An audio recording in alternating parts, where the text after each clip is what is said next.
Hello and welcome back inside the Parc Fermé for podcast number 819. This is Todd, aka Negative Camper. You know why I've asked you here. You must convince the villagers that I'm harmless. Exactly what I need to do. Tonight, we're going to cover Formula One news. But I'm elated to say that I'm joined by my co-host, Paul Charsley, and the lovely, the redoubtable Grace. And Paul, you look completely stymied on the intro there. You were like, what the hell? No, I wasn't. I wasn't even paying attention because I was trying to pop up the notes in my window here. So I don't know what you were looking at, but it was probably me being confused and frightened by technology, as usual. Yeah, it was. Even though you work for a racing team and probably deal with a lot of technology. That's true, maybe. He loves technology. Yeah. Not as much as you see, but he does love technology. Yeah. Audio, video technology. Not so much. Although I have to take on a lot of radio work on the team, so that's been quite an education. Thank you, Napoleon Dynamite. It's been a doozy.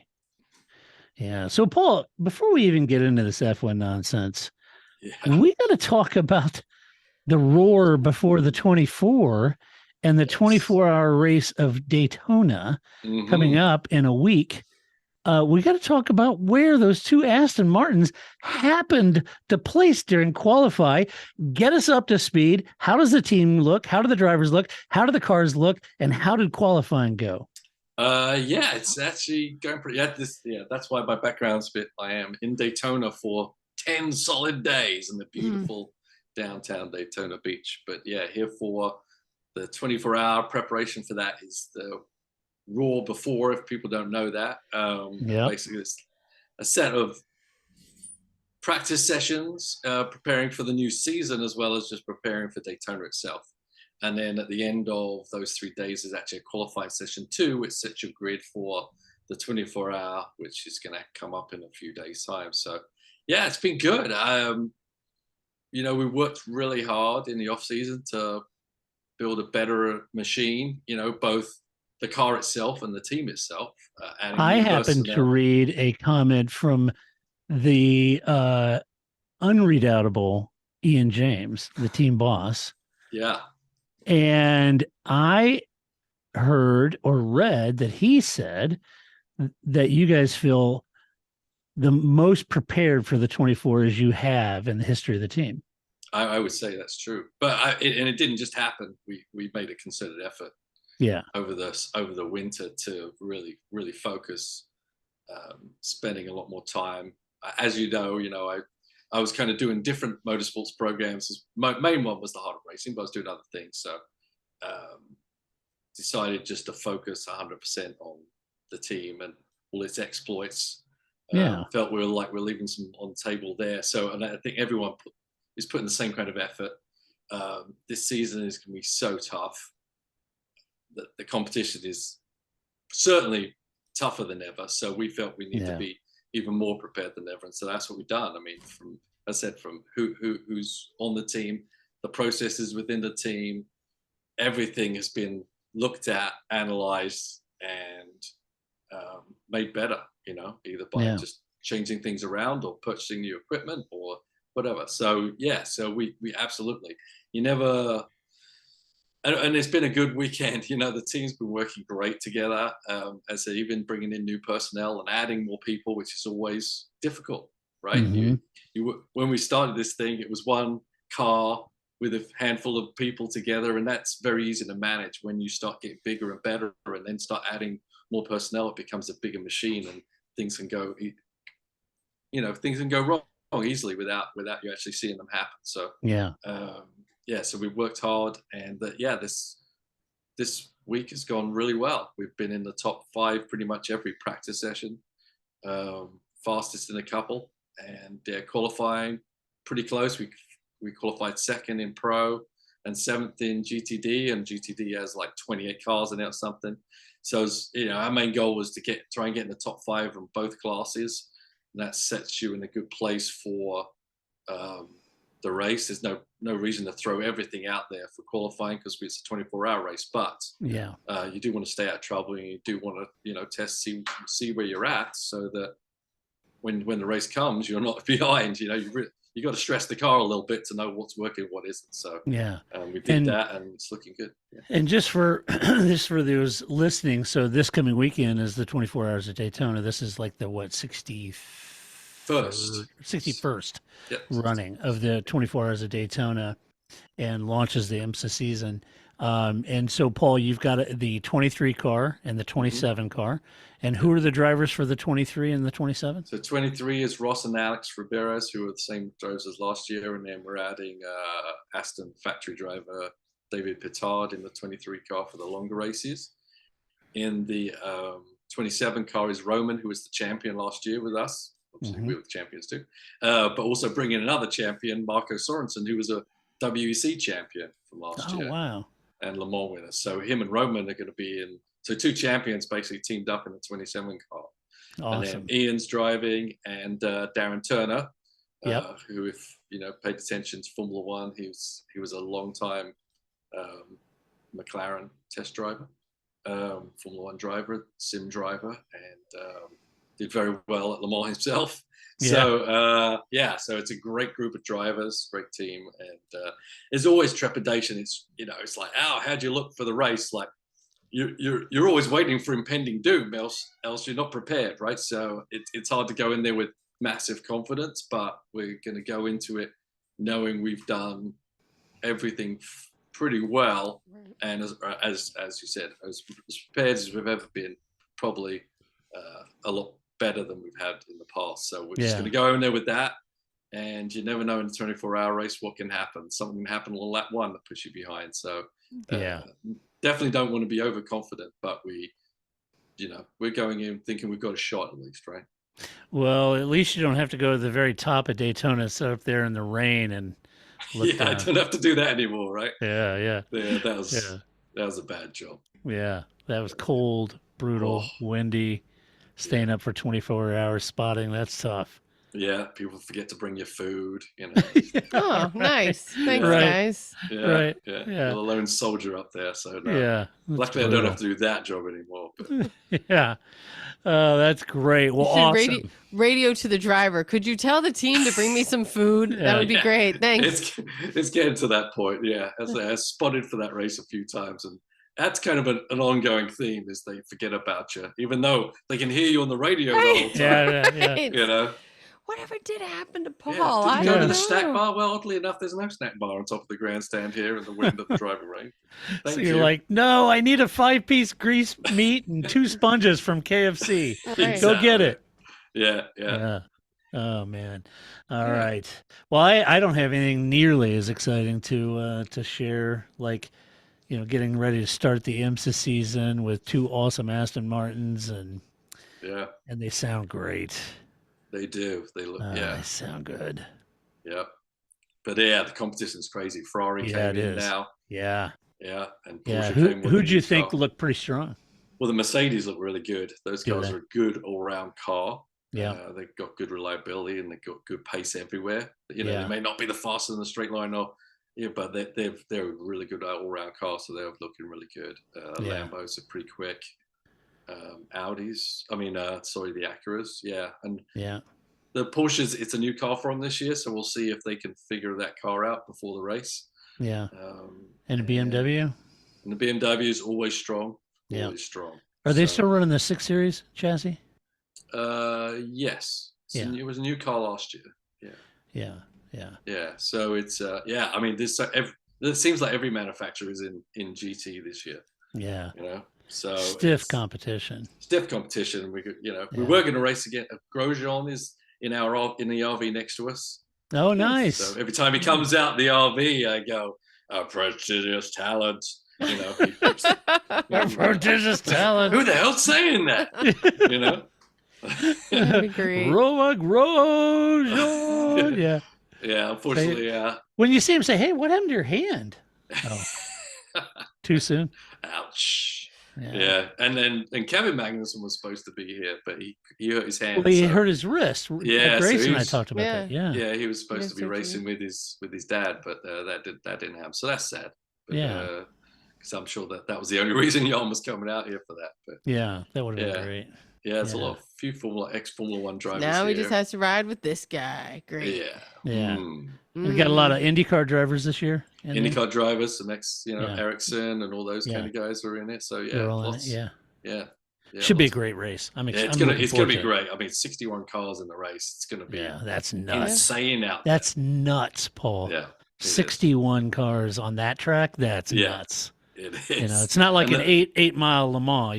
It's no, and the speed differential on the oval between these new prototype GTP cars and a GT car is a lot. So I sense Paul cursing a lot about the LMP classes getting in the way and pushing and shoving you guys around. Yeah, absolutely. I sense a lot of that. Yeah, cool. And how do you guys feel on the BOP this year? We'll see. Yeah, it can change. Yeah, it can change from the Raw to the 24. So we got a bit of a weight break from last year. Yeah, shouldn't have been too significant, really. But as I said, we literally have gained our speed by better engineering and better processes on the car. So hopefully the BOP stays as it is. Cool. All right, let's talk about some Formula One, shall we, Grace? Sure. I'm just waiting here, whatever. Yeah. Grace is like, IMSA, schmimsha, whatever. Let's get to the F1. No, I just feel like next time y'all give me a hard time about MotoGP, even though I'm not directly involved. I feel like I have a little more space now. You got a lot of space. MotoGP is a fun series. I know. Nobody's ever given me a hard time about that. I know. So apparently the F1 owners have rejected, this was the rumor, that F1 owners were offered a buyout. Liberty Media was offered a buyout of Formula One. And the numbers have ranged all over the place. I've seen 16 billion, 20 billion. And the rumor was that they were offered and they rejected it. Now, apparently, this offer was supposed to be attached to the PIF, the Public Investment Fund of Saudi Arabia. And if you considered that Liberty Media bought Formula One back in 2017 for $4 billion, if it was anywhere in the neighborhood of 16 to 20 billion, that you can imagine that's a huge payoff, right? And just the PIF, there's probably some credence or at least some voiced interest because they were kind of on a buying spree. They bought Newcastle United back in 2021.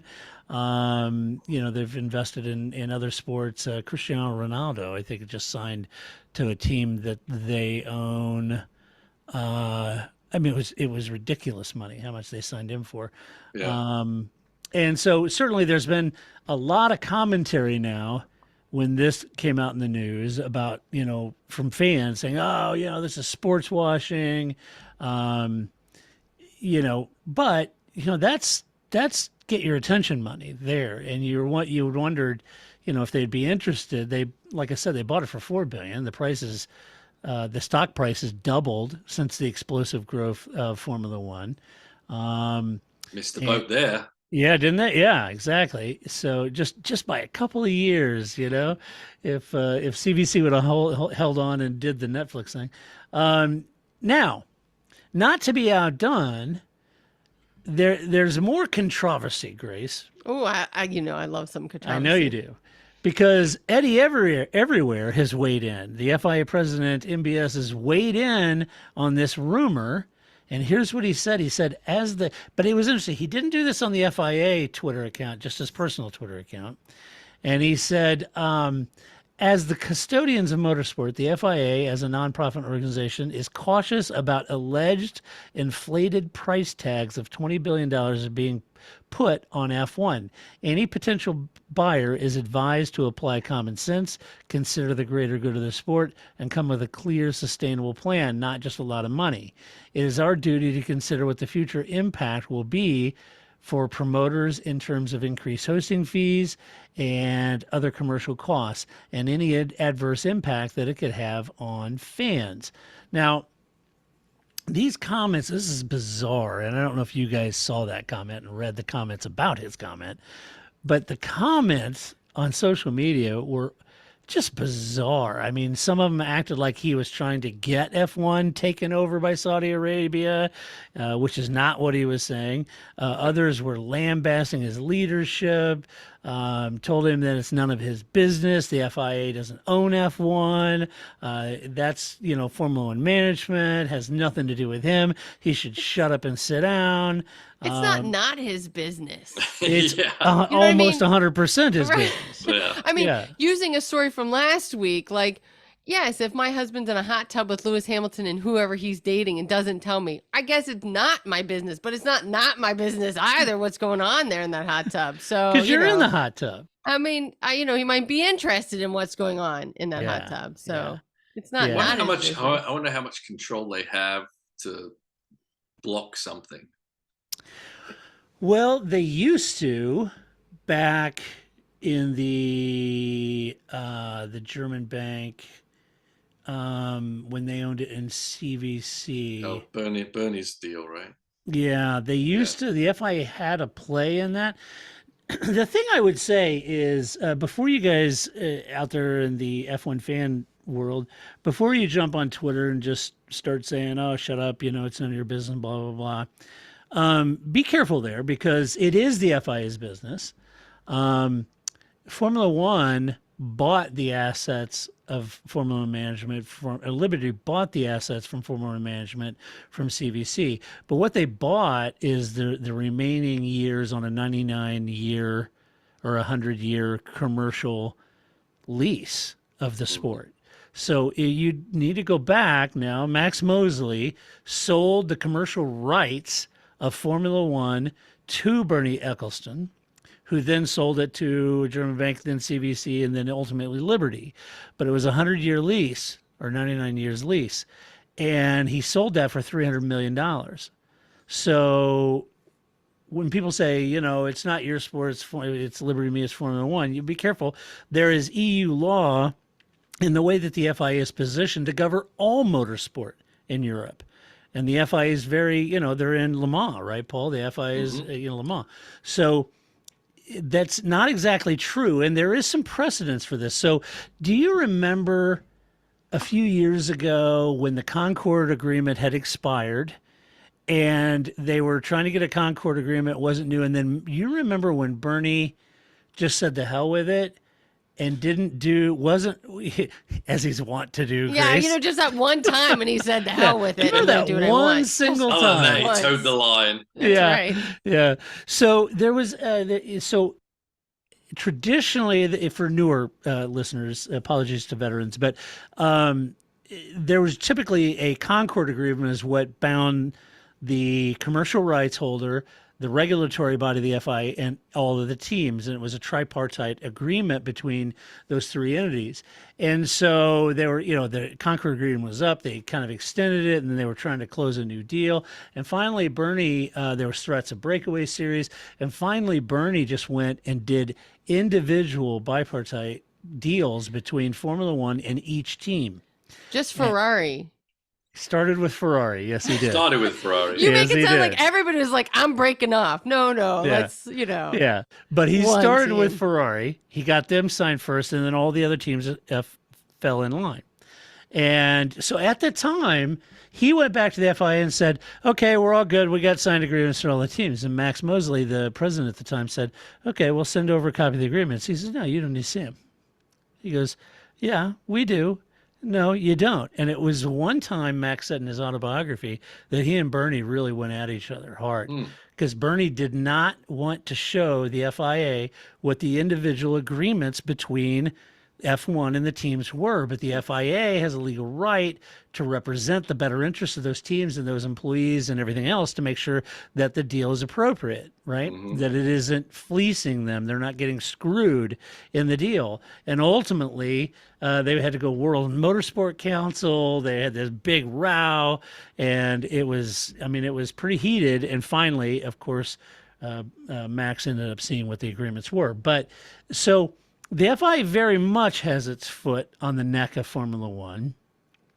Legally, historically, there's precedent. So I think look, I'm the first guy to laugh and guffaw at Eddie everywhere, and think that he's a little out of his league in this role. just a little. He but can be both, though. well, that's right, Grace. Right? He can be out of his league and speak the truth sometimes, right? That's like exactly right. I mean, and I don't mean it in like even a broken clock's right twice a day. I mean, of course, he has to have some intelligent insight. He got to this position on merit, not just on like his good hair or something like he's Carlos Sainz, right? Like, I mean, so he knows. Although his hair's pretty nice. He does have nice hair, He's but got a nice coif. I'm just saying, like, of course he knows something, I mean, I'm not running the FIA, right? I don't know anything. So, well, you can do both of those things. Yeah, they've definitely got their right to, and it's just about how they use that power, how much power they actually have leverage wise. But they've got to have a say in everything. I would think they're the ones that can actually police the sport, because someone comes in with a lot of money, who knows what they want to do with it, So I mean, that's his point. That's his point. Especially Saudi Arabia, who certainly wants to do a lot of things with it. So, well, yeah, and the other thing is, Grace, like if you were the owner or the race promoter for Miami, and let's say Paul was Austin, if I just spent $20 billion buying that thing, guess what's going to go up? Your hosting fees are going to go up. And if your hosting fees go up, are you going to eat it? No, you're going to pass that on in ticket price, right? That's a normal, I guarantee you that would happen, right? So that's what he's trying to say, is that races should be enjoyed. Fans should be able to go and watch these without spending an arm and a leg to do so.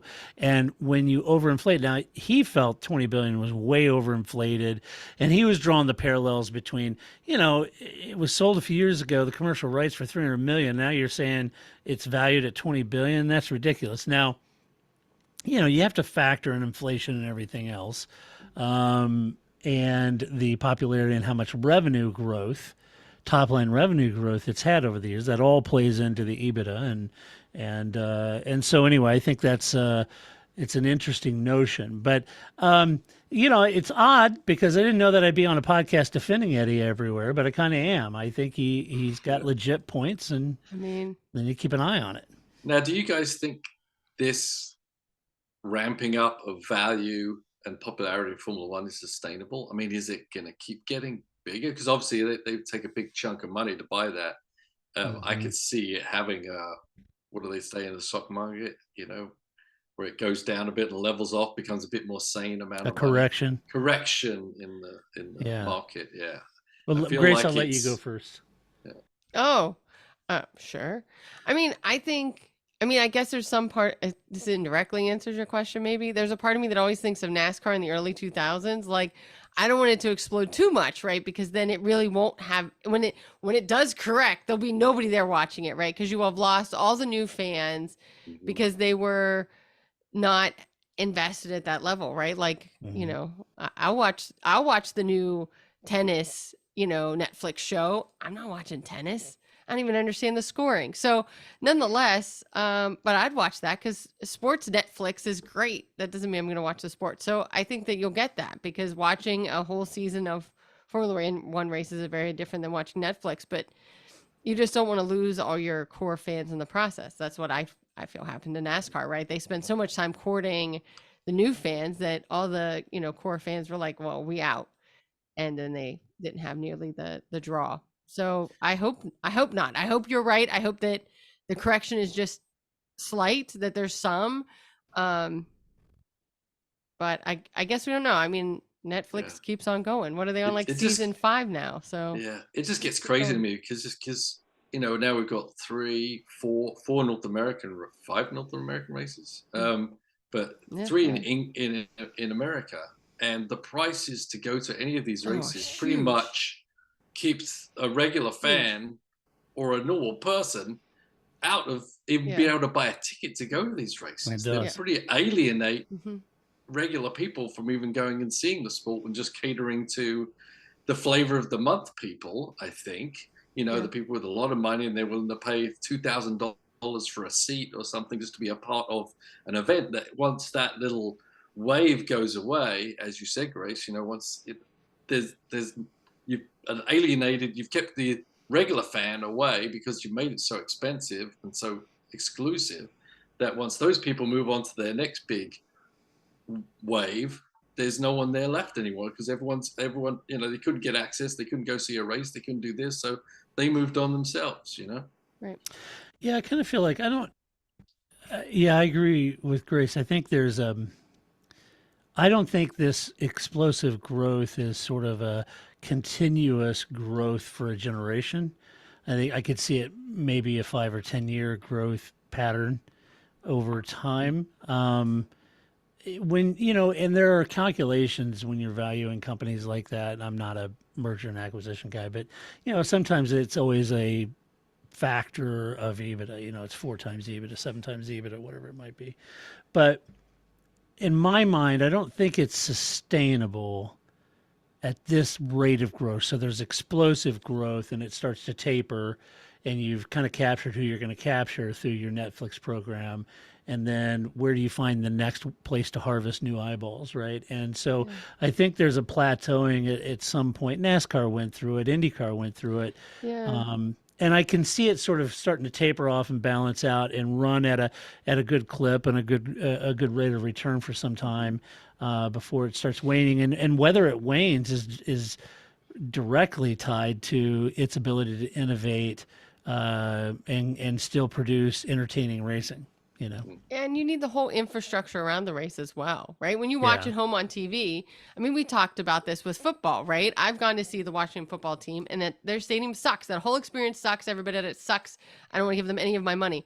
You go watch the Ravens in Baltimore, new stadium. They have a whole fan experience. It's great. It's a good time. Even if you hate football, it would be fun to go to a Ravens game. It would suck to go to a Washington football team game. So I think that that's part of it too. Is that if you're going to shell out all this money, you do have some expectation of like like I'd like actual bathrooms or something, or like food that I actually want to eat, or some, you know, not have to sit in a line for 7 hours waiting to get in and out of the track. So I think that people aren't going to be as tolerable of those kind of things because you're spending a lot of money, and that's just you're just, you know, what am I spending my money on? What are you doing with my money that I'm sitting in traffic for 7 hours, right? Like, what's going on here that, you know? And there's the upside also, Paul. You think of like Bobby down in Austin, right? I mean, for several years, you know, he's tapping into the major event fund. He was trying to come up with concerts and all kinds of things to increase attendance. And his ticket prices were kind of based on, you know, average global ticket price numbers of what the market would bear, right? Now all this explosive growth in the cost of Miami tickets and their outrageous cost of Las Vegas means that Bobby can charge quite a bit more and try to get made whole on that whole thing, you know, for Coda, because Coda's the first one in, and kudos to them. But yeah, but it's not, because when the three of us, when we first went to the first race, remember you could buy a general admission ticket for $99 for the weekend. Even the MotoGP tickets for Austin are really expensive. Yeah. Well, and it could be a case of Formula One at a track with other premier series like MotoGP or something like that. Could be a little bit of that rising tide thing, but you know, if there's a resurgence. But anyway, watch this space. It'll be interesting to see. Let's see. In other news, this is going to turn into the Toto show. Get down. It sure does. Yeah, I really didn't mean for it to, but it's like the Toto Wolff show.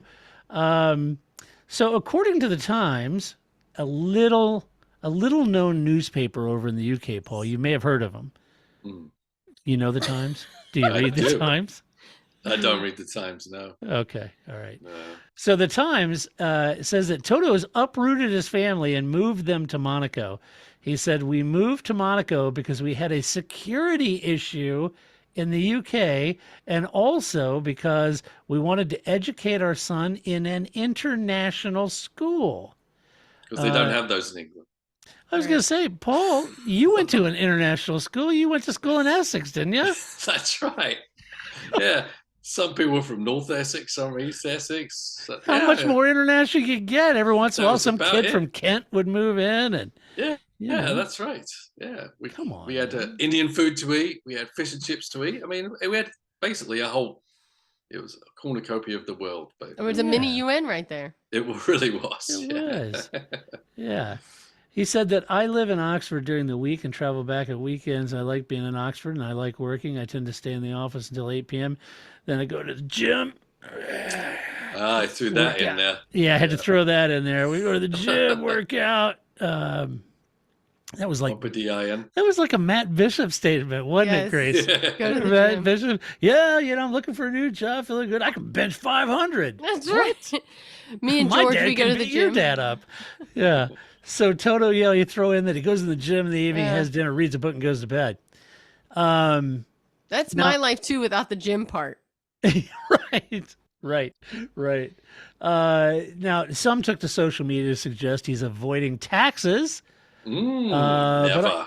But I'm not sure. I have no idea where he pays taxes or how British taxation works, and how for earnings made in the UK. Don't let facts ruin our story. Oh, I know, and I don't think it's pretty brutal, in fact. No, I know British taxes are brutal. That's why you're here, Paul. That's right. You're a tax exile over here. I am. Yeah. In America. And I don't think he holds dual citizenship. I could be wrong on that, but I don't think he does. One assumes that the business Mercedes F1 team, they're a registered British company there, but some suggest that Wolff, like many F1 drivers, including his two drivers, Lewis Hamilton and George Russell, who is now planning to move to Monaco, according to reports in the press. So Lewis already lives there. Toto, Lewis, and George, I'm not picking on them. They're not the first to move to a tax-friendly location like Monaco or Switzerland, as many of the F1 drivers do and have over the years. So while some F1 fans call these drivers and team bosses tax exiles and publicly shame them for moving away from the UK to avoid taxes and doing their part, the reasons many have given have ranged from legit to somewhat very suspect, like security reasons. When Lewis moved to Switzerland in 2007, he said he was doing so in order to safeguard his privacy. That was the reason, he said. But the funnier part of that story is then when he moved from Switzerland to Monaco, he said, yeah, it was a bit boring in Switzerland. Well, something in between was what he's looking for. Yeah, maybe a little Not too quite that private. remote, right? Yeah. I don't want my private safeguarded that much. Apparently, He'd like I need to to have hoon some. around in my Ferrari and crash on the streets of Monaco. He's got to eat something, Right. Now, back in March, when asked about the difference between himself and Toto, Christian Horner said, if I'm not at the racetrack, I'm at the factory. I'm not living as a tax exile in Monaco running a team remotely. But that's a fair point, right? It's like, yeah. I mean, how now, Toto? How can you run a team properly from that far away? It's always going to have an effect, right? Unless he's not necessarily going to be running that team for I don't know. It says a long time. 3 people doing a podcast, one in St. Louis, one in Florida, and one in DC. I don't know. That we have this technology thing. But we're not trying to win championships either. Yeah, we're also not doing a very good job. So well, some of us are. And we're only occasionally insightful. Only. I don't know. Mike Elliott's running the whole thing. It's fine. Yeah. They don't need Toto. Yeah, if we're all in the same room, you might be always insightful. You're right. You're right. Who knows? That's only happened on rare occasions. Get us some breakfast waffles, and who knows what we can come up with. Imagine. I like to believe it's more so that he's near the driver, so he can just be like, "Oh, I just ran into Charles, and we were just talking, and now I've signed him as a driver."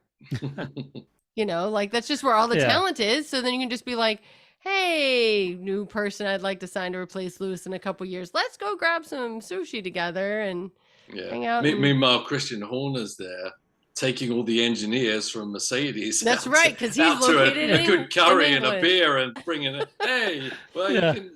Well, you got the driver. I've got your whole engineering crew over here.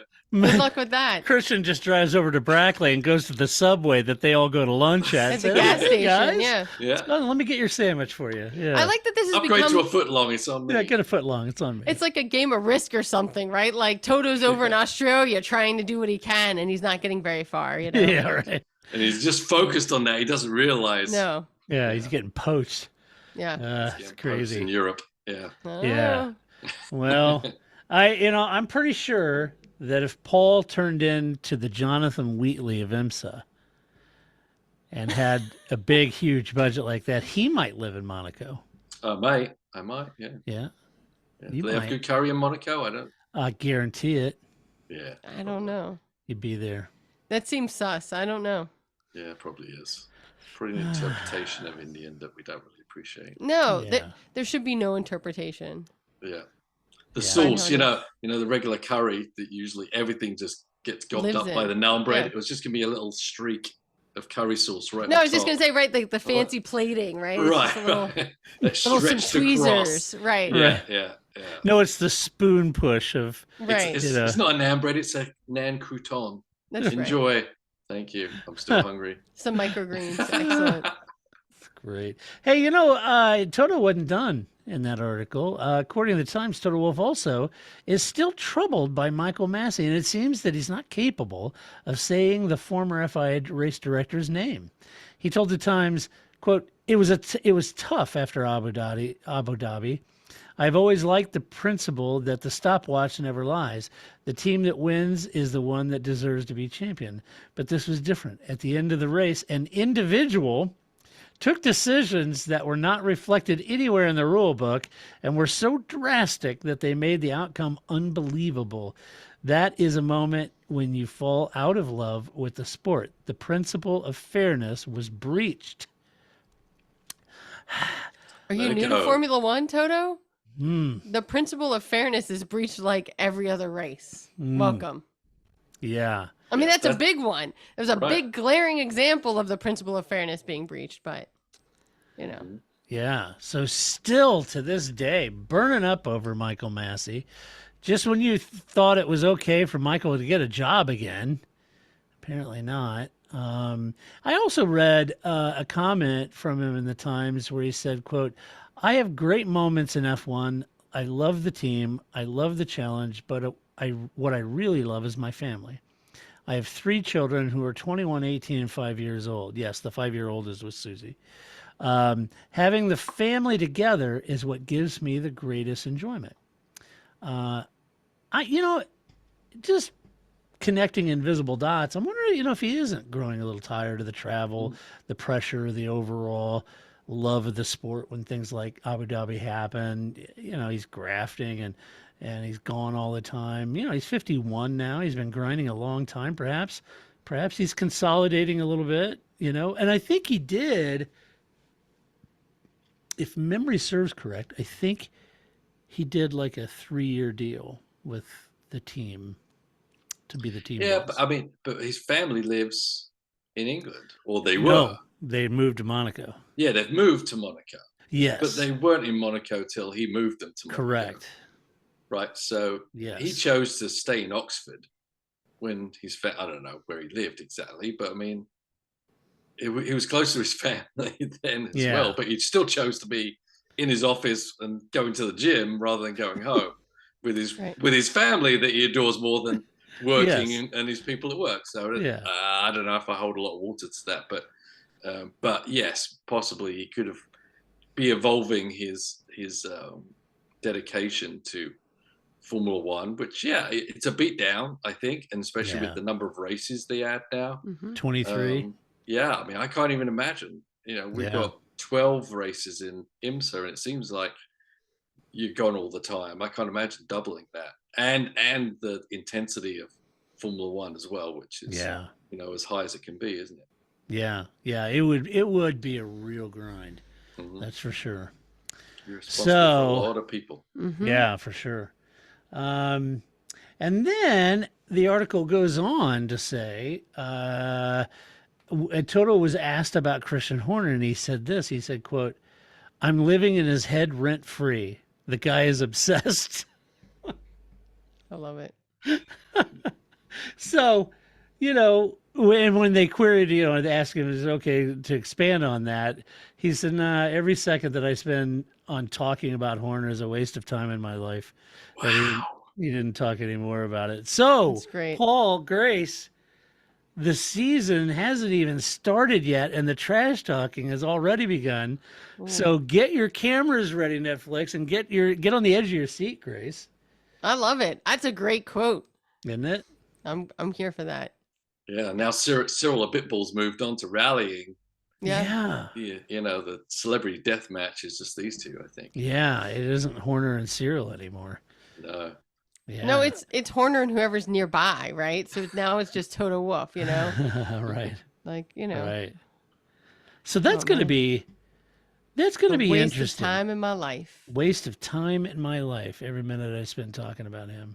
I can't wait. I wish there was a race because that would be great to have been said, and then have Ted ask him about that in a On the notebook, Thursday right? Like, team Right. boss conference. Yeah. so let me get my lookers on, right? He doesn't call them glasses. Let me get my lookers on and just like flip over his notebook. So Toto said, like, I would be great. I'd love Ted to ask Christian about that quote. Yeah. Yeah. Do you have any team boss rivalries like that in IMSA, Paul? Spill the tea, Maybe. man. Maybe. Come on. Yeah. Does it involve Chip Ganassi? No, not Chip. No. Okay. I got my own rivalry up in Bruin right now, but I'll tell you about that. The T. Yeah, right. Yeah. It isn't with Riley Autosport, is it? No, I can't even tell you. But There's I'm gonna get him. Legions. I'm going to get him. That's what I'm telling you. Oh. He's going down. Yeah. Don't make Paul angry. You won't like him Yeah. when he's angry. No, Yeah. it just gets real quiet. Yeah. Very Real slow. True. focused. That is true. Yeah. Yeah. Yeah. It's a little bit of fun, but it's Yeah. it's a competition, and Yeah. yeah, There's a lot of money on the line. there is. Yeah. So,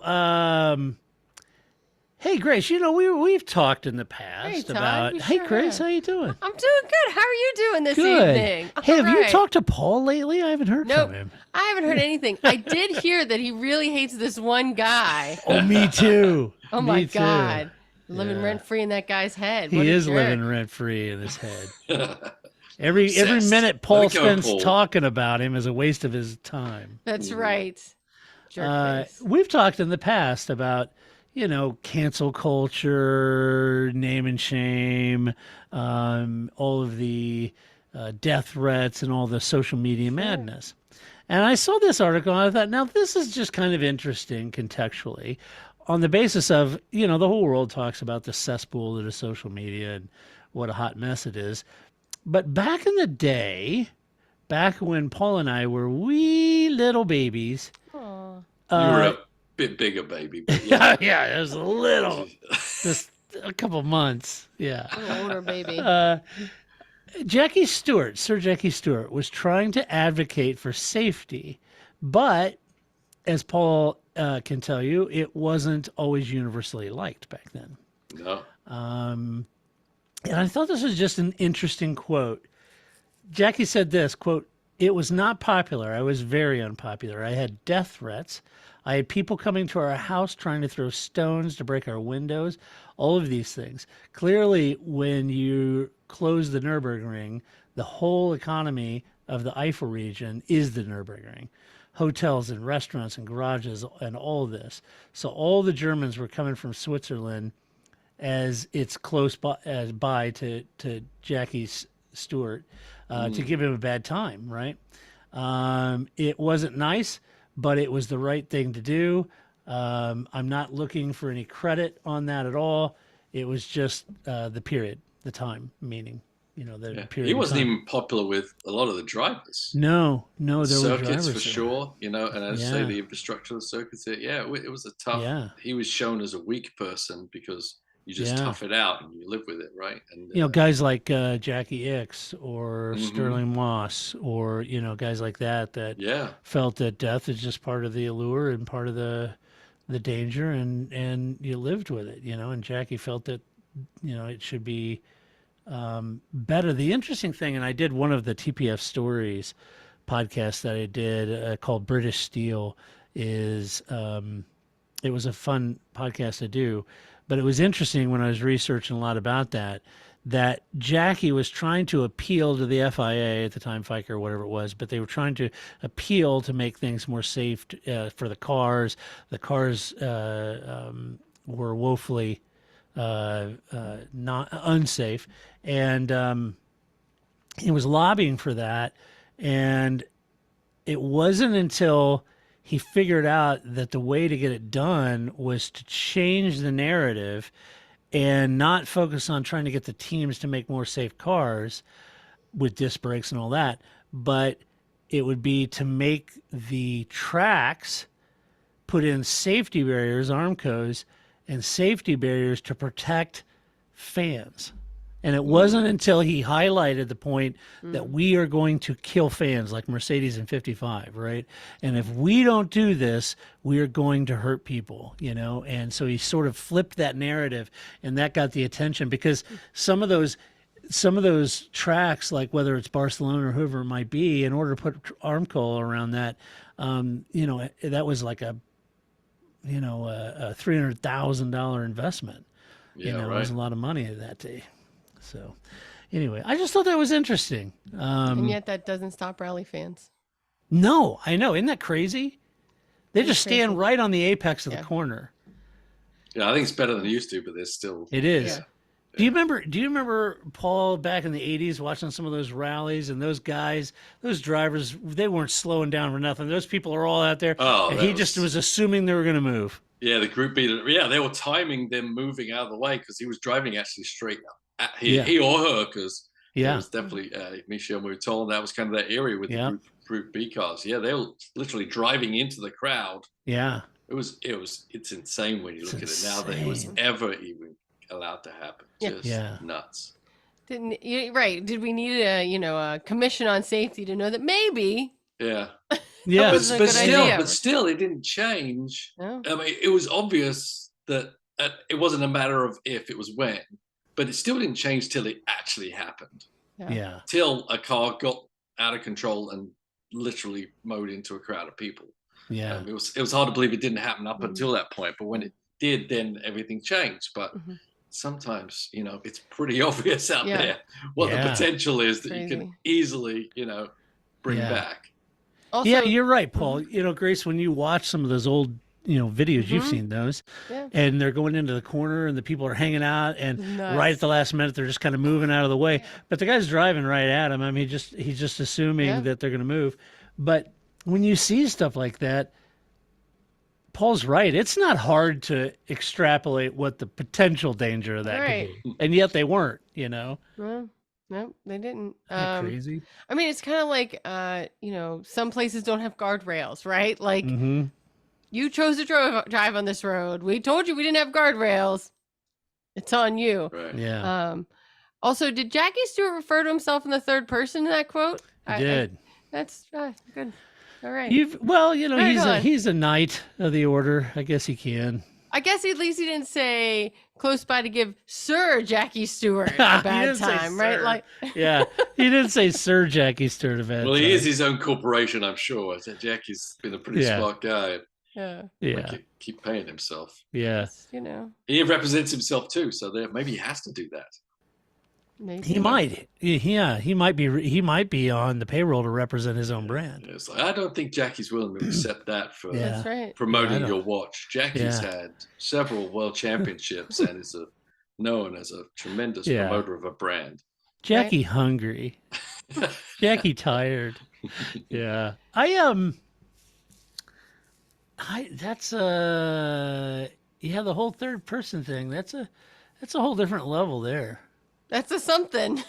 But hey, Grace, have you read it? I know Paul and I have read Jackie's autobiography. Have you read that? I have by not. chance? That's great. Okay. Absolutely read that one. It is really good. I think you'd really enjoy it. I only listen to books, so maybe someday. Oh, yeah, well, you can listen to it. Yeah, I'm sure there's an Audible or whatever for it. I'm sure he probably does his own. Actually, I'm not doing much these days. Just tell if you're on a walk or something, I'll just crack open it and start That would reading be it to you. If you want. Yeah. Wow. Get a Merry call from Christmas Grace. to me. Yeah, it's like, well, I'm taking the cats for a walk. Yeah. How far are you going? Okay, yeah, I've got 20 minutes. I'll read you chapter 3. Here we go. I hope there's lots of people in that book, because then I want to hear your voice work, right? Yeah. Like, Grace is on a plane for 3 hours, calls Paul, all right. hey, just Talk me start through it. reading. What are you Well, doing I right have to now? do my Scottish accent. Yeah, right. I think It's, last time we were on chapter 6. Keep going. Yeah.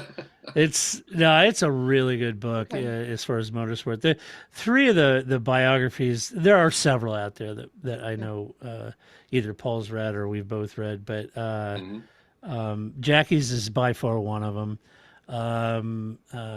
Murray Walker's autobiography is fantastic. And Max Mosley's autobiography is really good. That's the one I haven't read that I need. Yeah, so.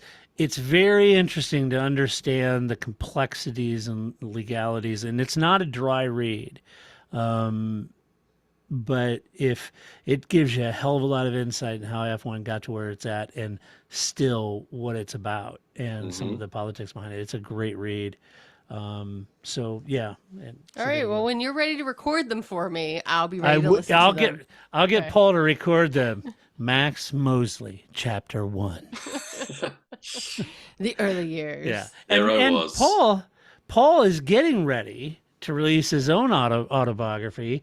It's simply called Paul Charsley, Why I Wasn't Invited to the Spank Party. No, what? Yeah. No, we changed the title since then. Did we? Oh. Yeah. My wife didn't really approve of that. Fair enough, right? Yeah. My mom didn't approve. No, I really think nobody else in your orbit would approve of that. Like, technically, no. My son may find it amusing, but apart from that, I think okay, fair enough. For that one.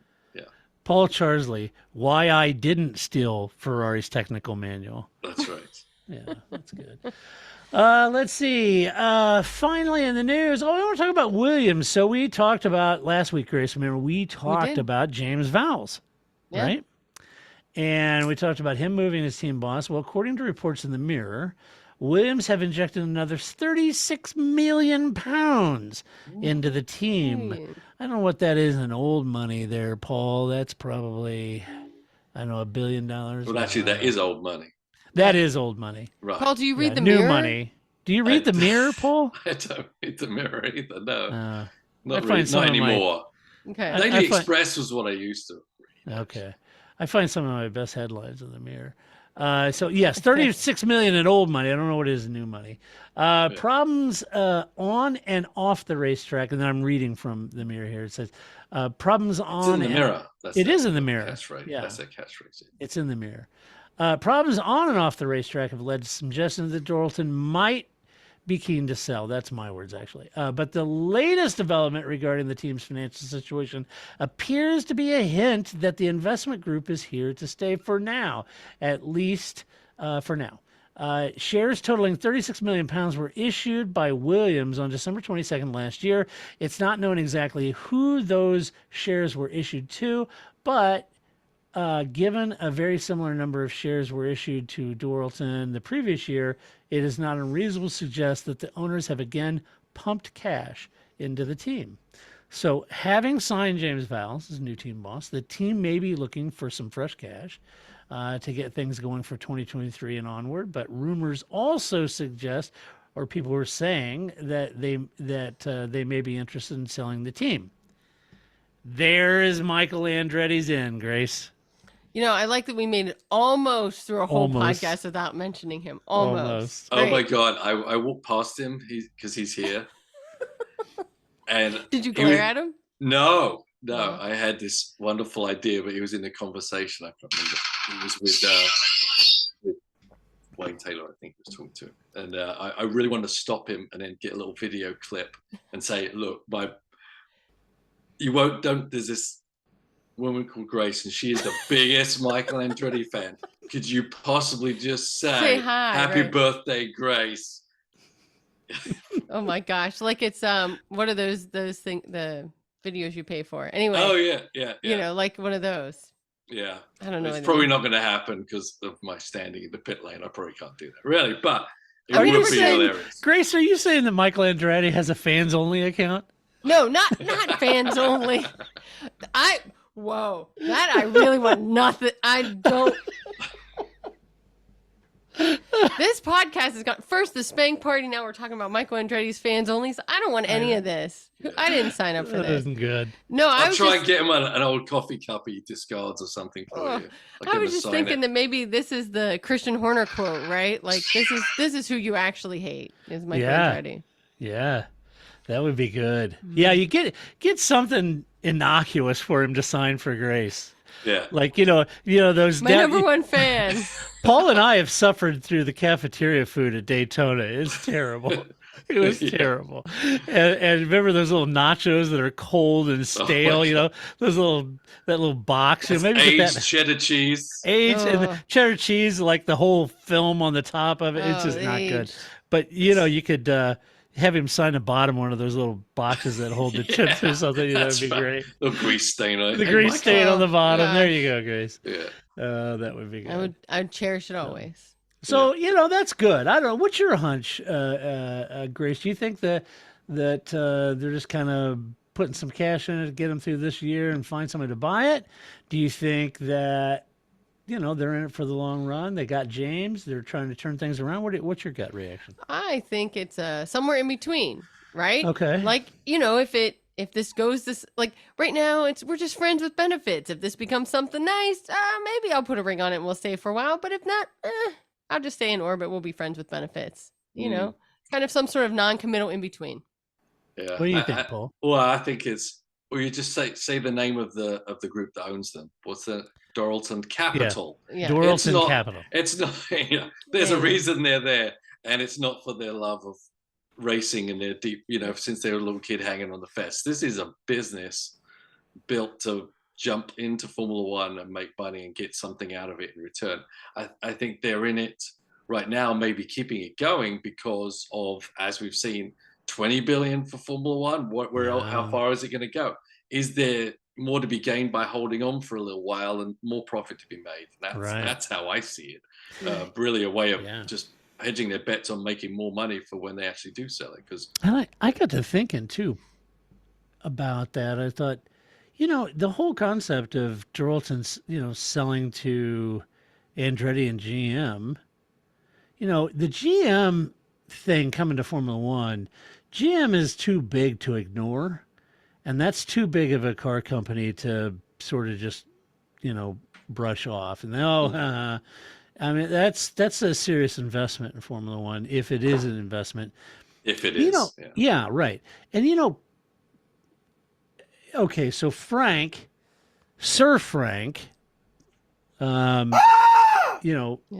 in peace, Sir Frank got his start with a March chassis and an engine, and he got in and he worked his tail off to become a manufacturer. Mm-hmm. And he always has blocked any notion of customer cars from that day forward because he felt like if he had to go through all the pain to become a true constructor, everybody should. And so it kind of comports because he would have been a privateer. That team has always been a privateer for years and years and years. So GM coming as a works team, teaming up with the legacy that is Williams. I don't know if I don't know. But it seems like that would be a cheaper way to get into F1 than trying to be the 11th team. It would. I mean, that's what we said about Haas, right? So it is. What are you doing trying to start from ground zero when the Marussia team or, was Man or whatever it became was sitting there, but wanted to start from scratch was not a good financial option. So I agree. Why become? And that would also give up anyone's notion on the 11th team taking money out of their pool, right? Exactly. A lot easier to buy in. Yeah. I just thought if the teams are that hung up over the distribution of the prize money, which they are, then acquiring Williams might be an easier way to do. The teams to be more happy about that. GM can come in as a constructor. They've got a place to manufacture the chassis. Yeah. Maybe buy a Renault for the first couple of years and then move over to a GM engine.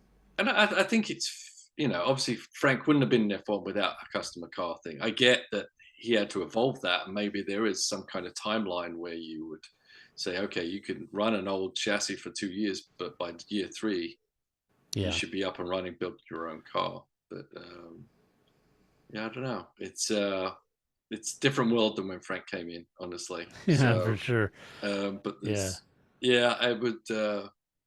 I'm still not buying into the GM actually buying in, but I think they bought into the idea that you're allowed to use their name for this press release. Didn't really commit to anything. So it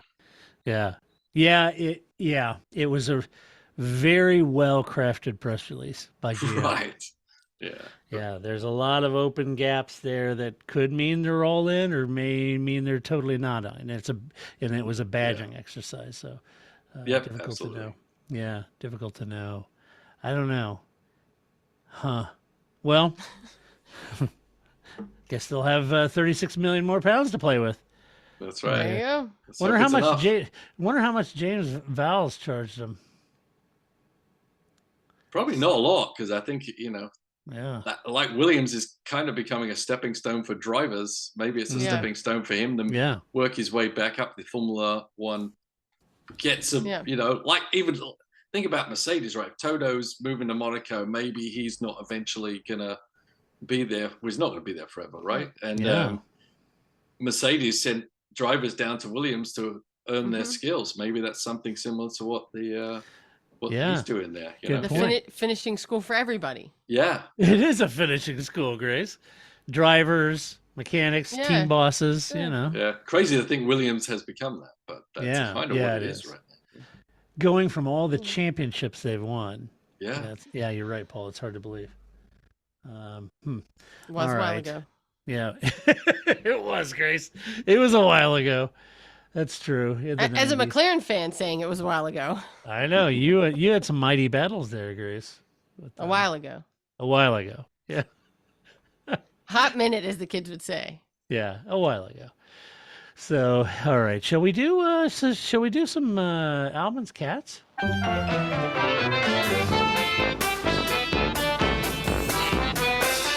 Why not? Paul loves that theme music. I actually do. I like it. Yeah, it's There you fun. go. I got It's very nothing for you on it, but it's a great It's little okay. segment. We get to laugh at all the stuff that Grace found. Okay. All right. Well, I feel lots of pressure, but I'm going to try to play it off as if I don't. So first, you may remember from last week's podcast, you asked the in-depth question of when did Scott Mitchell become Scott Mitchell mom, right? Yes. So my crack research team that happened to be downstairs during our recording sent me the information. Now, it is not that he sent me why he changed his name. He got married, and that's Mulm is his wife's name. He married Sarah Mulm, so he hyphenated his name to Mitchell Mulm. Ah. So they got married in August. But what he sends me is their wedding website. Here's your answer. I was The like, wedding website. yeah, I was like, you could have just sent me. I don't know if I can share a screen, but it was just really funny that I get this text message like as if we're going to, or went to their wedding. Like, I'm like, I don't think I needed to see Scott Mitchell's website. But then it also just My God, you went with the yellow bouquet. I'm so happy for you. I know, right? Anyway, so then I started thinking of all kinds of IKEA jokes of what they should name their children, because a mom, I believe, is a dresser at IKEA. So, I felt that they should name their kid like, Billy Mitchell Mom, because Billy is a bookcase, and like that's my Poang chair, so like they have lots of options if they keep it the IKEA theme with the Sarah Mom as his wife. So Wow. The mom desk. Yeah. So yeah, exactly. So how does that work over there, Paul? Because it's foreign to me. So like if you married your wife, then you would be Paul Charsley, whatever her last name was, and then Well, would your that's how it kids? works over there. That's just how it worked for him. Oh, People okay. do that. We Some I people guess come. they Do you know I've people never here known in the it. States that do that? Yes. Oh, I haven't met anybody like that. Oh, okay. Oh. Me neither. All right. Okay, I'll give a shout out to Hillary Woodward Kohlmeyer. There you go. Well, that's a Her woman son with a Henry hyphenated. had the longest name on my wedding. Because when you do the like board for the table seatings, Henry, who was 5 at the time, no, he wasn't that. I was like Right. 2 at the time. Had the longest name, Henry Woodward Kohlmeyer. Yeah, traditionally it's been the woman that's hyphenated her name, Right. or not taken Right. the last name. Right. But it's something new that The A kids guy are is- doing. yeah. I mean, I've never heard of it, but Huh. whatever. Yeah, I've never Okay. met a guy. The only guys I've met that have hyphenated their names that weren't hyphenated because of like ancestral things, but through marriage or in the UK. I haven't met anybody in the US, any guys anyway, that have done that. So I guess it's a hip thing the kids do. I Yeah. guess. I don't know. Hillary's my age. I mean, yeah, so Bob hyphenated his name. So that's but people do that. And like I Okay. said, some people create new last names, right? They combine the two names together. Many people wanted me to be O'Medley. They thought that's what I should have changed my last name to, but I refused because the apostrophe is the reason I changed my name. So I'm not going to keep my name, make it a new name, go through all of that nightmare again just to keep the apostrophe. So So people just make up a whole new last name. Yeah. Wow. Yeah, you combine, you know. Boy, there goes the family tree. It's like, Yeah. gone. Yeah, it's true. Be hard Wouldn't to it find. be? It'd be Yeah. hard to find. Yeah. I mean, I dropped the O'Neill. I can still find my family tree. No, but you can, like if you and your husband just stopped with his last name and your last name, and you combine the letters, and made up a new name. O'Medley, right? Yeah, or something like that. And then it's a kind of a whole different thing, you know. I think we're just cavemen on this one. I think so. I think we're just too old school, Paul. I guess. I think, you know, I mean, often women don't change their name because I have a life before I got married, and you don't want to have to, like, you know, like I have publications under both names now, right? That's confusing to people, right? If they have to look me up, because I didn't hyphenate, I changed my last name, but, you know, so be it. Well, Paul has race results under Charzolini. That's right. That's true. And Charzolini had an impeccable Formula 3 career. That's right. So, you know. It's true. So there you go. So trying to get that Ferrari right. That Monaco win was sensational. It was, and it was in the wet too. That was amazing. It was in the wet. Yes, it was. That's amazing. Charzolini guy. He did it with no fourth gear too. Yeah, I only had two wheels on. Before Alonso tried it. The opposite ones. Amazing. Yeah, the opposite ones. Anyway, sorry, Grace. Go ahead. No, that was it. So I just thought not only that was the answer, but that now I have access. There you anybody go. Does clearly. If you would like to see Scott Mitchell and Sarah Mom. Well, Scott Mitchell, Mom, website. here's to you and your hyphenated name, dude. There you go. It's lost on me, but good for you. And did you have to sign the guest book, Grace, when you went on there?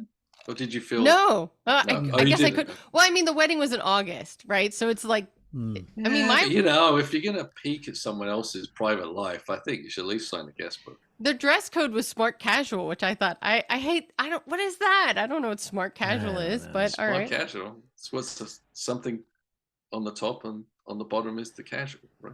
It's Or business vice at the versa. top, party at the bottom. Yeah. That's right. Or vice versa. Yeah. Yeah. I don't know.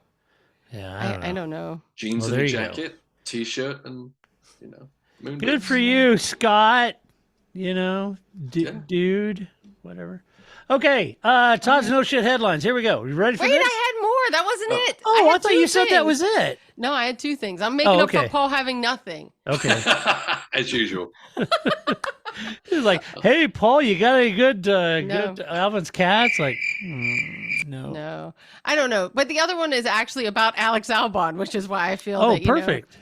So I don't know, on the YouTubes, they do these little GQ bits. They did they're commonly your top 10 things, right? And so they've done them with like Danny Ricciardo. That's how I learned about his iPod. That's like an original iPod that he can't plug in. And I'm very jealous of that because I wish I still had my original iPod because they were the best of the iPods. But so anyway, Alex Albon confessed to having Crocs that he wears all the time, except around the other drivers because he feels embarrassed to wear them around the other drivers. Shit.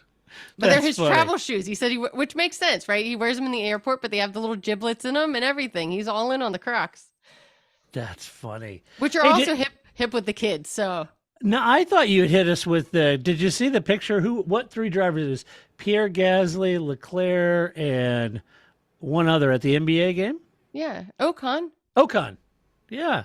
Were they sitting next to each other, or They were. Yes, Yeah, they they didn't were even all make sitting with Leclerc each other. sit in the middle, which is what I was expecting. Oh, Like yeah.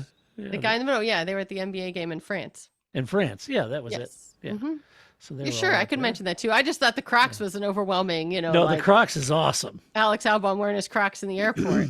Paul, have you ever owned a pair of Crocs? no? No. Todd doesn't do Crocs. It's not It's gonna painful, happen. actually. It looked like you hurt yourself, and it's the next step after. Grace, taking do you the have a cast pair? off. No, I have to have shoelaces. I'm old. Yeah. Yeah. Okay. All right. Is that all? I guess we're not going to get Crocs sponsorship on this podcast. No, I guess not. There goes our No. Crocs The deal. guy with Crocs. Finally, they're mentioning our Crocs. Yeah. Here, let's me- call let me get Paul. out, pal. Here. Oh, bastards. You could get a little harder racing giblet to put in your, in your Croc. Yeah. I don't even know what giblet is. That's what so those little things you put in the holes on the front of your Crocs are called. I still don't even know. Paul, what you that need is. more Right. you I've need seen more Crocs, giblets in your life. Evidently, I You thought can put that was little what you put charms. inside. Took out of a chicken or turkey. Yeah. No, there's a Those yes, are giblets. yes, but that's what the little plastic charms are that you put in the front of on the top of your Crocs. Plastic charms. Okay. Is that a clearer description for you? I didn't name them. It is. Yeah. Yeah. Thank You you. get a little Grace- harder racing plastic charm to put in your Crocs. Do you will do enjoy that the next turkey time. neck, Grace, at holidays? I do not eat the giblets. My uncle does. He that is his favorite. That's Do you, mine. Paul? Do you Sandwich. eat the giblets? No. No. No. And the first time, I do remember the first time I made a turkey, and I reached in. Oh. And the I bag. pulled the neck out and literally flung it across the room and I freaked out. What the hell I was is like, that? what the hell?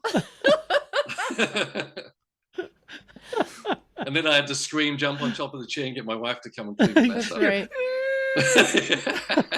Like an old Tom and Jerry cartoon. Yeah, Tom and Jerry is what I was Exactly. thinking of. Yeah. Ooh, the mouse. That's great.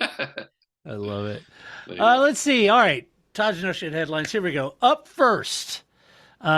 Lewis Hamilton bigs himself up and claims there's never been an F1 driver like me. It's true. It hasn't. It's true. There's never been a person like me either. And when quizzed on his own expectations, with no driver ever having won a race after over 300 starts, Hamilton, who has made 310 starts, gave an emphatic response. But there's never been a driver like me. There you go. Okay. You gotta believe in also- yourself. Well, sure. I'm sure all the greats said, well, never been a driver like me. I'm sure Jensen Button said, never been a driver like me. He says that now as he's rolling up to those go-kart tracks in LA. Yeah, it's true. It's true. Malibu Grand Prix.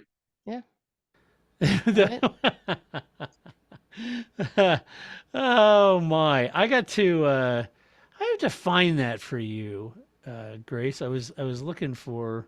Oh, here it is. I haven't played this in a long time. It's Grace's favorite soundboard. I got to play this for you, Grace. Here we go. Jensen Button. We need to know if you need a front wing. I can't see the damage, I don't know. Benson, tell me if you need a front wing. Chef, I don't know. Check the cars when I come past. Roger that. That's one of the best. That is the great. best. I don't know. Check the car when I come past. You're watching this on TV for crying out loud. Yeah. that is Right. so I good. just think, there again, I feel that I've had those moments in life. I don't know. Check the car when I come by. Why don't you tell me what you want? I don't know. Yeah, that's always a classic. Let's see. The Brit, who turned 38 earlier this month, intends to continue his Formula One year beyond his current contract. The deal expires at the end of this year, but Oh. Hamilton has already made it clear he wants to put pen to paper on an extension. Reports from France have this weekend claimed that a deal worth, get this, 62 million pounds per year has been offered to Hamilton. That would represent a salary rise of 22 million pounds per year. And there's George Russell going, hey guys. Yeah, I'd like yeah. And that would even dwarf Max's mega money deal at Red Bull. So yeah, that was the headline for that was Lewis Hamilton F1 contract latest as Mercedes address 62 million pound per year extension claim. I don't understand. I wouldn't understand why they would do that. No, I wouldn't. If I was Mercedes, there's no way in hell I'd pay 62 million pounds for a driver. Oh. No way. No way. Nope. That honestly, in my personal opinion, that goes beyond. I mean, it's one thing to reward Lewis because you love Lewis, and Toto does, and everything, and you're rewarding for all he's done for the team and the accomplishments and the brilliant skill that he has and all of that.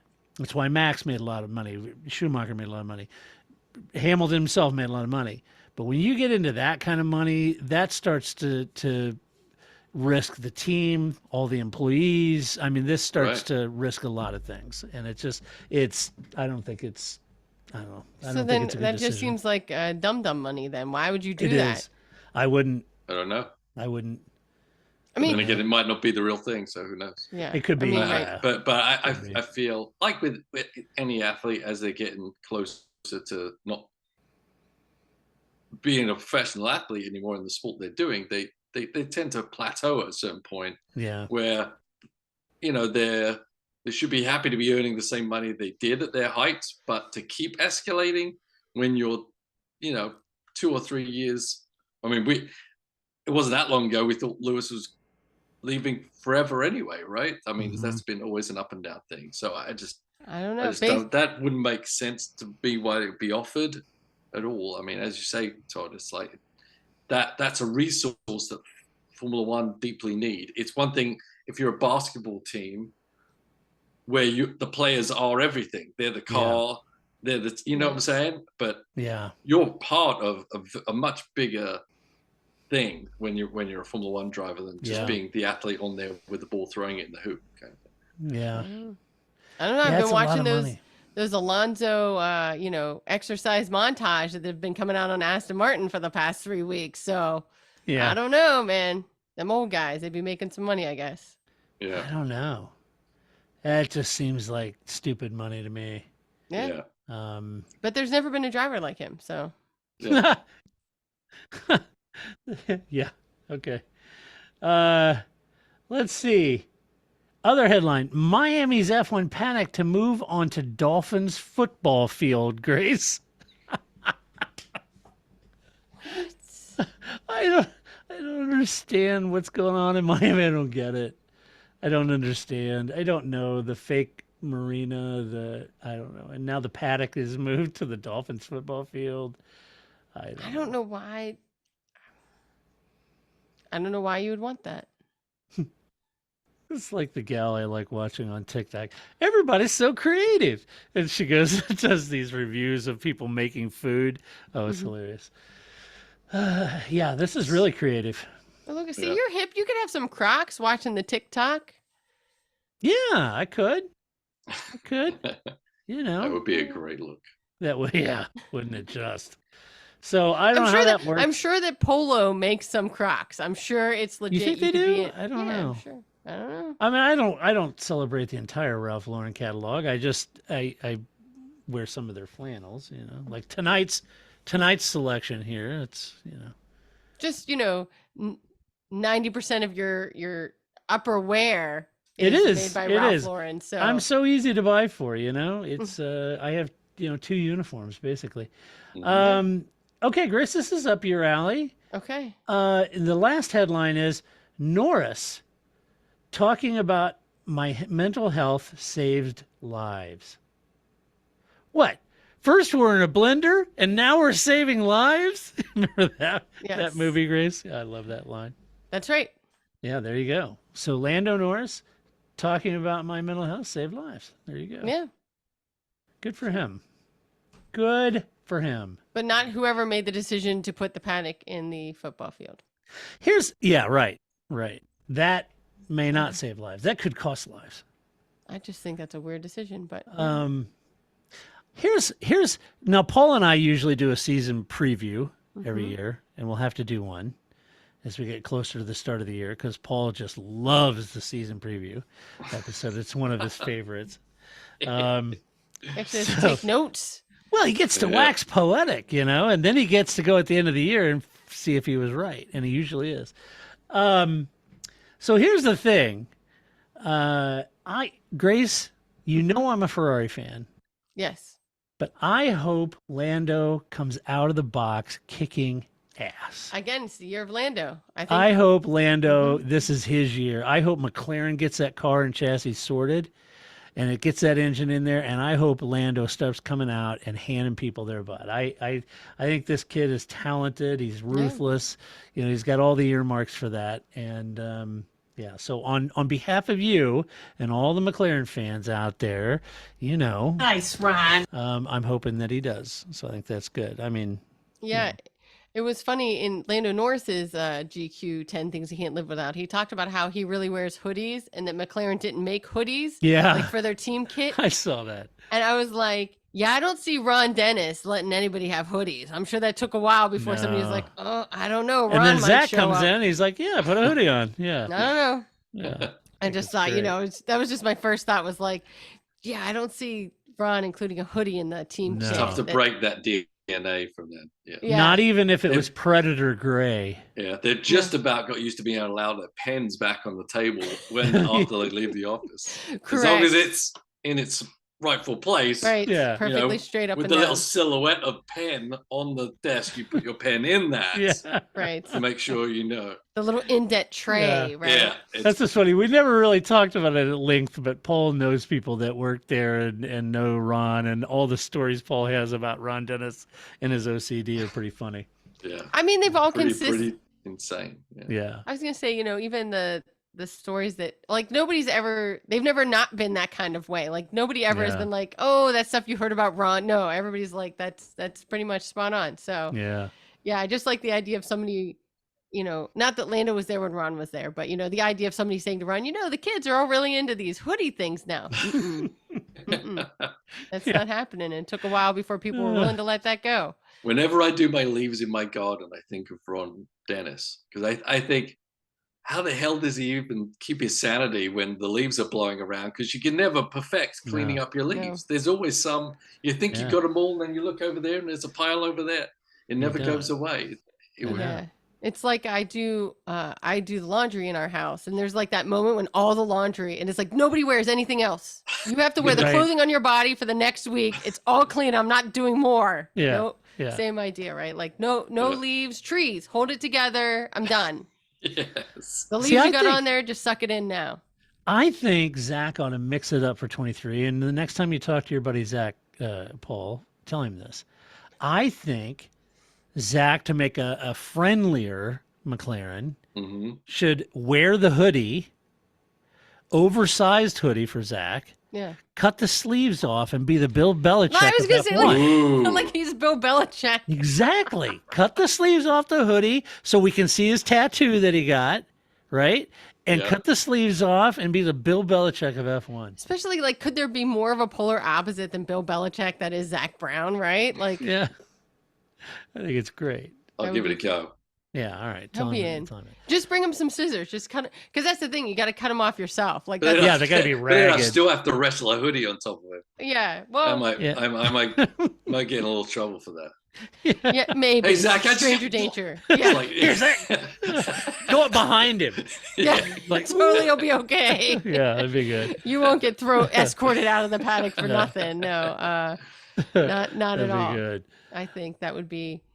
Now, if you wanted to do that to Michael Andretti, I'd have no problem with that, right? Like, No, just have him sign the hoodie, then we can give it to Grace. That's right. That'd be good. it's my most Dear treasured. Grace, thanks for being a possession. McLaren fan, Michael. Put it right next Did to you my know Jensen I used to hat. drive for them? Yeah, Yeah. McLaren. Did you I know used to drive for them. for them? That would be great. That would be so funny. Hilarious. I remember my time at McLaren fondly. Oh, I Michael. bet. I bet he did. Yeah, I bet he did. Very fondly. Things Oh, went my. so well during that They time. were great.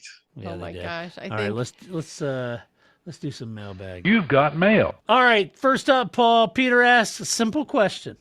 Mm-hmm. Can you and Paul consider a show just to run through the technical changes before the trials? Most of us are struggling to understand all the changes for 2023, let alone the changes that are coming. I think it's a good question, Peter. We typically do that in our Try season to, preview. yeah. Yeah. Yep. So hopefully we'll cover each team in the season preview, and then any of the major technical changes and things that Paul and I feel could be an impact and things to watch out for. So we will try to do that. Let's see. Finally, a Lizard Rock asked this. Wow. That's a Isn't it- name. It's a cool Yeah, name. Lizard Lizard, Rock is Rock. I wonder if that'd make a good It's band. a new name. genre. I yeah, would say. Lizard Rock. It is a Yeah. new genre. I think Yeah, he's I elevated. used to be in existence. prog rock, but now I've moved on to Lizard Rock. 'cause Rock. it's- Yeah. Yeah. It's Yeah, a little Lizard more Rock. edgy. No, that's Snake Rock, man. Don't Nobody likes math rock anymore, man. Everybody's into Lizard Rock. You lag the beat, man. Or in So Lizard it's on the case, you rush downbeat. it. Always. You rush it. You rush the beat. Okay. Oh, here's what Lizard Rock says. Here's a mistake I know you guys. Totally. Is it pushing or dragging? What are you? And that's the end of the like- show, folks. And that's it. Lizard Last Lizard thing. Rock. All right. That's it. Lizard Rock done. Here's what Lizard Rock asks. Here's a mistake I know you guys and Grace would never make. In the recent Formula1.com article, The Beginner's Guide to the Formula One Grand Prix weekend, they are summarizing what happens on race day and say, quote, this involves 5 lights turning on before blinking out one by one. Blink, blink. And away they go for the Grand Prix. How do you get that wrong? He said, don't they watch their own race videos? They obviously don't have any proofreading in the articles and publish them. How would you get that so horribly wrong? At F1.com. I don't know. Well, they've got a lot of things wrong, I think, in the past, Yeah, haven't they? that's true. Technically. But yes, Yeah. that's No, bad they all form. light up and then they all go out. They all go out. Yeah. Yes. Yeah, that's how that works, folks. Well, thanks for pointing that out, Lizard Rock. But remember when they did used to have the countdown, and then Mhm. that one race, it didn't happen. Something happened, and then they decided instead of waiting for lights to come on green, they decided the lights would just go off. Yes. That's the best way to Right. do it, right? Yes. So, I can't remember when that. was. I just don't remember when or where that was, but it was Was that maybe in the a decade 90s, ago Paul? or something. Yeah, probably the late 90s if it was. But yeah, Yeah. something happened and they couldn't get them to turn on green, so they Yes, I remember that. And then they So, changed the whole gantry thing. Yeah. Mhm. I remember that. Well, I'm just always There you go. fascinated by the flag guy at the back, right? Like, to make sure that everybody can. do take you always off. watch that and wonder, Yeah. you better pick it up or the safety car's going to hit you? Yeah, you they're know? right. The- And the some guys giant- I'm just waiting for him to Lava fall gag. down. Yeah. Some guys are just kind of on full mosey back there. You know, Yeah, it's he's like, like, come on, dude, the lights are going to go out and you're Yeah, in he's front like, of the "I'm Mercedes. lazy." Yeah, is that Williams really stopped yet? I'm not Yeah. sure. I'll wait. Yeah. The clutches are just burning Burning red. up. Yeah, Yeah. I know.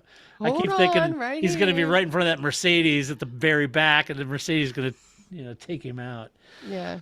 I know. That's the guy I'm always watching. Is that guy Yeah, with his yeah. little flag in the back, not the lights, whatever. Whatever. All right. Well, that does it for this podcast of what we think about the news. Paul, it goes without saying, my friend, it's a 10 hectic days in Daytona. But Mhm. here is to you, the entire team at Heart of Racing, Aston Martin 23 and 27. To you and Ian and the whole team, I hope it pays off in big dividends for you. Fingers this crossed. weekend. Thank you. Yeah, Yeah. and we'll all be watching. And we're super excited about that and look forward to it. So, Yeah. Yeah. And if Michael Andretti happens to run into your fist, I'd be even more super excited. Okay. and then if he happens when he's on the ground to run into your foot and say, and that's for Grace for Baltimore. Oh, that's right. Scottish martial arts right there. Yeah, That's that's right. Cool. All right. Well, that does it for Yeah. this episode. Be sure to join us next week when we do it all over again. If you like this podcast, you can share your opinion just over at theparcfermé.com. If you like the podcast, you can give us a good rating over at iTunes, show us some love. But we could not do this podcast or website without our Patreon supporters. And if you've ever felt compelled, that you thought, gosh, those guys are occasionally insightful. And I pretty listen good. to a lot of their podcasts. I'd love to support those guys. They do a great job and it's free content. If you would like to do that, you can go to our website at the very bottom or on the right-hand side. It says support us and go become a Patreon supporter yourself. You can do that for as little as $1 a month, $12 for the entire year. And you can pay for the entire year up front or just each month. So anyway, until that time, next week when we come back to do it all over again, this is Todd, a.k.a. Negative Camber, saying so long, Grace. See you next week. That's it, man. Game over, man. It's game over.